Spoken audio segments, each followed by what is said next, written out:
I just want to just highlight a few things. I'm worried really about how much fuzzy thinking is going on in the world.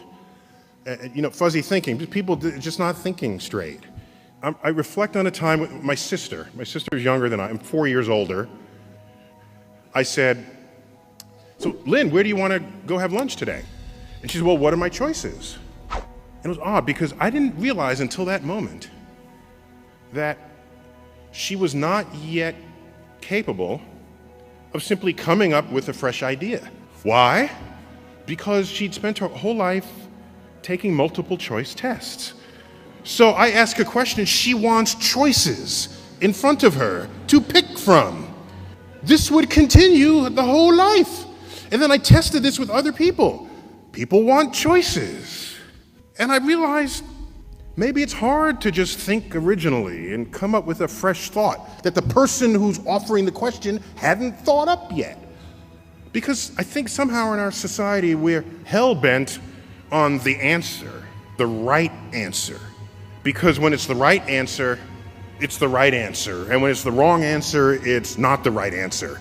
Consider this following example. Imagine you have a spelling bee. There's a spelling bee, and you have to spell the word cat. Okay. So one student spells it C-A-T. Person got it right. The next person spells it K-A-T. That's wrong. You got that wrong. Okay.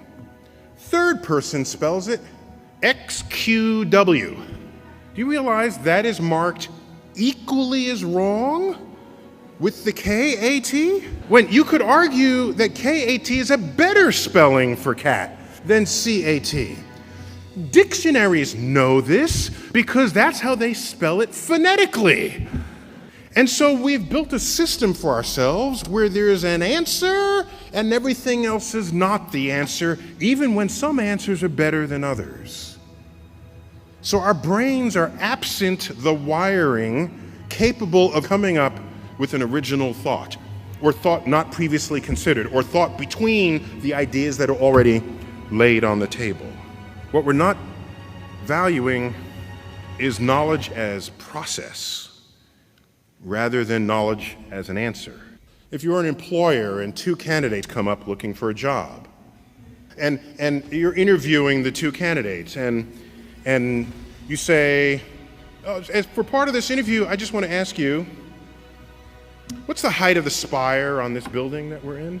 And the candidate says, "Oh, I was an architect. I've majored in architecture for a while, and I memorized the heights of all the buildings on campus. I know. The height of that spire is 150 feet. In fact, 155 feet tall."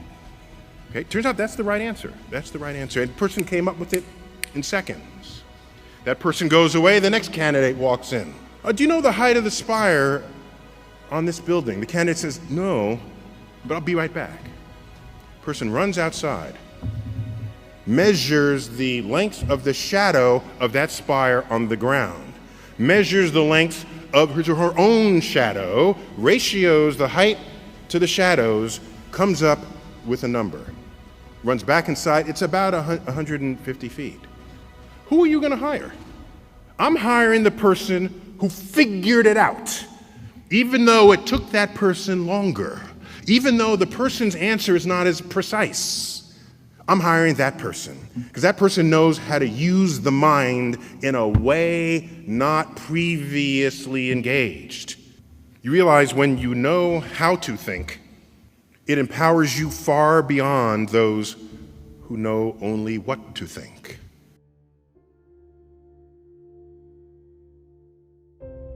If you could make a phone call to the 20-year-old Neil deGrasse Tyson and give that young man a bit of advice, what would you tell him? I wouldn't give any advice at all, because the act of being 20 is itself part of what it is to become who you are.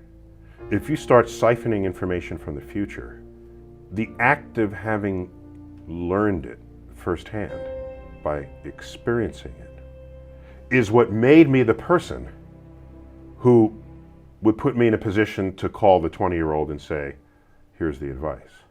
the act of learning by life experience has sufficient value that to just have someone tell you what you should or shouldn't do is not what makes you who and what you are. Who and what you are is what you do and what you learn from what you did.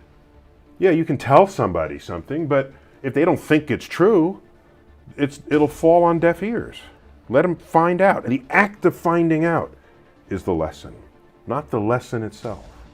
So there is nothing I can tell myself at any time in life because I am learning what it is to be alive. I'm learning what it is to become a scientist. I'm learning what it is when people treat me one way or another because they presume I should be an athlete rather than a scientist. That's life experience that feeds what I am today. Even if I'm steeped in ignorance at some point in my life, and then that gets figured out because I visit someplace or I read a book, that's life experience. You know what it reminds me of? The immigrant who comes to America. And this is an oft retold kind of story. They come to America with not a penny to their name, and they work hard, and they start a business, and they finally get actually wealthy. Right? Not an uncommon story in America. And they struggled, and they knew the meaning of a dollar, and so then they have a family. And they say to themselves, I will never have my kids experience the poverty that I had, or the hunger, or not knowing where the next meal. That will not happen with my kids. So the kids have everything provided for them. And then they become deadbeats. And then then the parent says, where did I go wrong? I gave you everything I didn't have.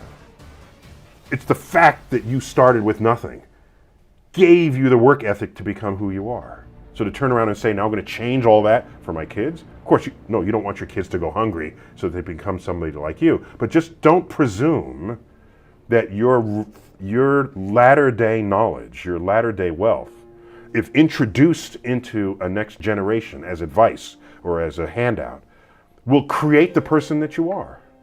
In fact, it can circumvent it. It can derail that pathway.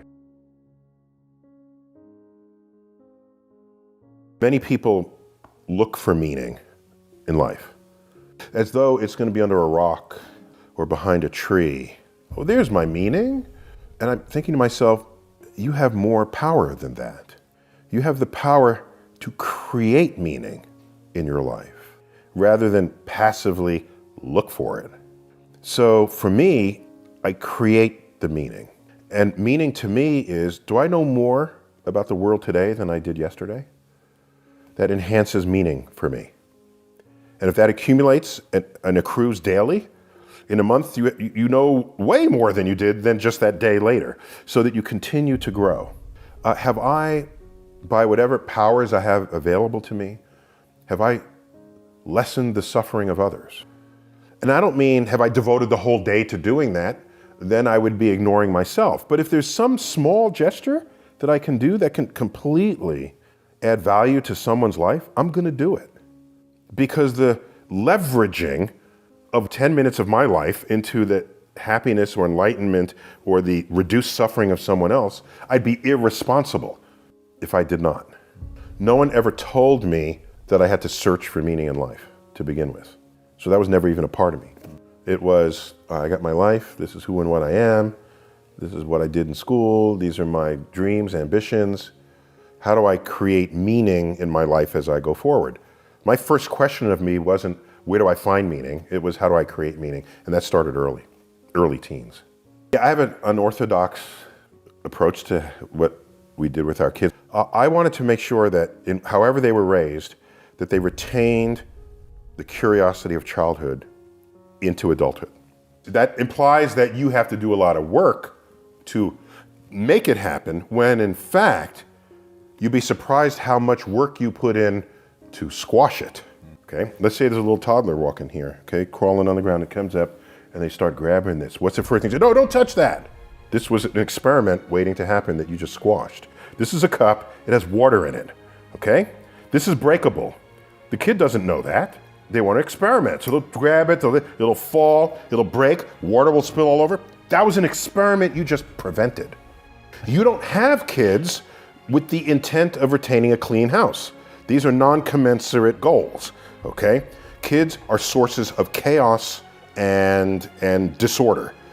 Get over that fact. And where does the disorder come from? It's because they are experimenting with their environment. Everything is new to them. Everything. And I was in Central Park. We were just finished seeing one of the Shakespeare in the Park performances, and it had rained a little earlier, so there were puddles in some of the walkways. I saw a woman walking with their kid. The kid has galoshes on and a raincoat on, and they're coming down the walkway. And there's this big, juicy, muddy puddle right there. And I said, please let the kid jump in the puddle. You know the kid wants to jump in the puddle. The kid is like 3 or 4. You know the kid, and what does the mother do? She pulls the kid around to prevent that from happening. That's an experiment in cratering. That's what craters happen that way. You splash the water, there's mud, it's fun. You get to see the cause and effect of a force, downward force operating on a fluid. Gone. That was a bit of curiosity in that moment that was extinguished. So, your task is less to instill curiosity in your kids than it is to make sure you don't squash what's already there. And I have pretty high confidence that they'll retain that curiosity